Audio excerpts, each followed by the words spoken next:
আসসালামু আলাইকুম ওয়া রাহমাতুল্লাহ। সুপ্রিয় শিক্ষার্থী বন্ধুরা, ভার্চুয়াল টিচিং একাডেমির স্পোকেন ইংলিশ ফর বিগিনার্স কোর্সের ক্লাস 37 দ্যাট মিনস 37তম ক্লাসে তোমাদের সবাইকে স্বাগতম।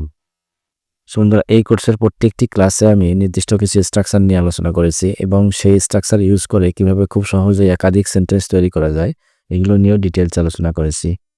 সো আজকের ক্লাসেও আমরা একটি নির্দিষ্ট স্ট্রাকচারের সাথে পরিচিত হব। সো চলো বন্ধুরা, তাহলে ক্লাসটি শুরু করা যাক। সো আজকের ক্লাসে আমরা যে স্ট্রাকচারটির সাথে পরিচিত হব সেটি হচ্ছে subject plus was were plus about to plus V one, that means ভার্বের বেস ফর্ম বা প্রেজেন্ট ফর্ম, তারপর হচ্ছে বাকি অংশ মানে সেন্টেন্সের বাকি অংশ লিখব। বন্ধুরা, আমরা কখন এই স্ট্রাকচারটি ইউজ করে সেন্টেন্স তৈরি করব সেটি আমরা এখন একটু জেনে নেব। এখানে দেখো যে বাংলা বাক্যে কোনো কাজ প্রায় হয়েই গিয়েছিল কিন্তু শেষ মুহূর্তে হয়নি। ঠিক আছে, কোনো কাজ প্রায় হয়ে গিয়েছিল কিন্তু শেষ মুহূর্তে হয়নি, মানে প্রায় 90% হয়ে গেছিল কিন্তু শেষ পর্যন্ত সেটা আর হয়নি। এরূপ যদি বোঝায় তাহলে সেক্ষেত্রে আমরা এই স্ট্রাকচারটি ইউজ করে সেন্টেন্স তৈরি করব। ঠিক আছে বন্ধুরা, সো আমরা যদি এখন এক্সাম্পল সহ দেখি তাহলে আরও বিষয়টি ক্লিয়ার হয়ে যাব। চলো তাহলে আমরা একটু এক্সাম্পল সহ দেখে নিই। বন্ধুরা দেখো, উপরে আমাদের স্ট্রাকচারটি লেখা আছে, প্রথমে সাবজেক্ট তারপর ওয়াজ ওয়্যার। বন্ধুরা এখানে দেখো ওয়াজ ওয়্যার, ঠিক আছে। আমরা কখন ওয়াজ এবং কখন ওয়্যার ইউজ করব এগুলো নিয়ে যদি তোমাদের কোনো কনফিউশন থাকে, ঠিক আছে, মানে ওয়াজ ওয়্যারের ব্যবহার নিয়ে যদি তোমাদের কনফিউশন থাকে তাহলে অবশ্যই তোমরা এই কোর্সের 3 নাম্বার যে ক্লাসটি আছে, ঠিক আছে, 3 নাম্বার ক্লাসটি অবশ্যই দেখে নিবা। কারণ 3 নাম্বার ক্লাসে মানে 1, 2, 3, ঠিক আছে, এই ক্লাসগুলোতে অ্যামিজ আর ওয়াজ ওয়্যার এগুলো নিয়ে ব্যবহার নিয়ে ডিটেইলস আলোচনা করা হয়েছে। তারপর আমি একটু তোমাদেরকে বলতেছি যে subject third person singular number হলে ওয়াজ বসে, তারপর সাবজেক্ট যদি আই হয় সেক্ষেত্রেও কি ওয়াজ বসে এবং বাকি সব জায়গায় ওয়্যার বসে। ঠিক আছে, subject third person singular number এবং সাবজেক্ট যদি আই হয় তাহলে সেক্ষেত্রে ওয়াজ আর বাকি সব জায়গায় ওয়্যার। সো চলো তাহলে আমরা একটা এক্সাম্পলগুলো দেখি। দেখো, ফার্স্ট যে এক্সাম্পলটি আমরা দেখতে পাচ্ছি এখানে সেটি হচ্ছে সে প্রায় ঘুমিয়েই পড়েছিল।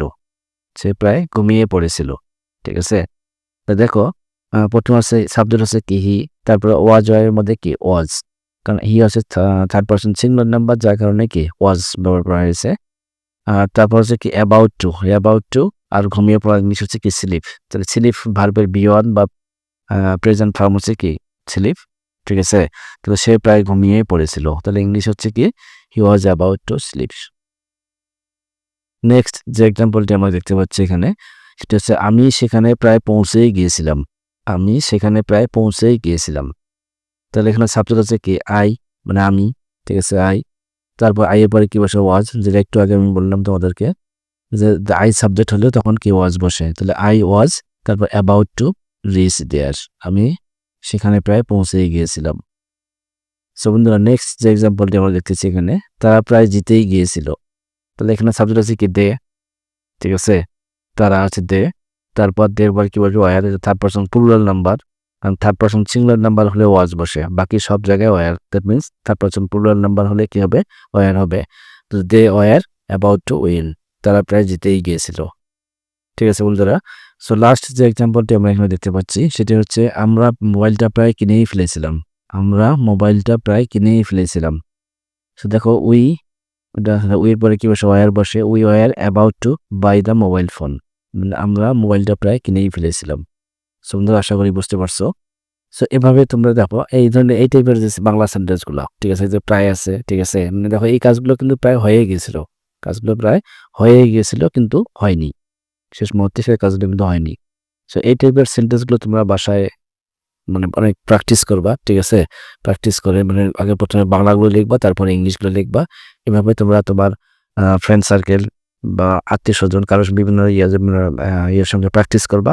প্র্যাকটিস করতে গিয়ে যদি কোনো প্রবলেম ফেস করো তাহলে অবশ্যই ভিডিওটির কমেন্ট বক্সে কমেন্ট করে জানাবা, আমি সেখানে তোমাদের যতটুকু পারি হেল্প করার চেষ্টা করবো। তো বন্ধুরা, আজ এই পর্যন্তই। পরবর্তী ক্লাস দেখার আমন্ত্রণ জানিয়ে আজকের ক্লাসটি আমি এখানে শেষ করলাম। আল্লাহ হাফেজ।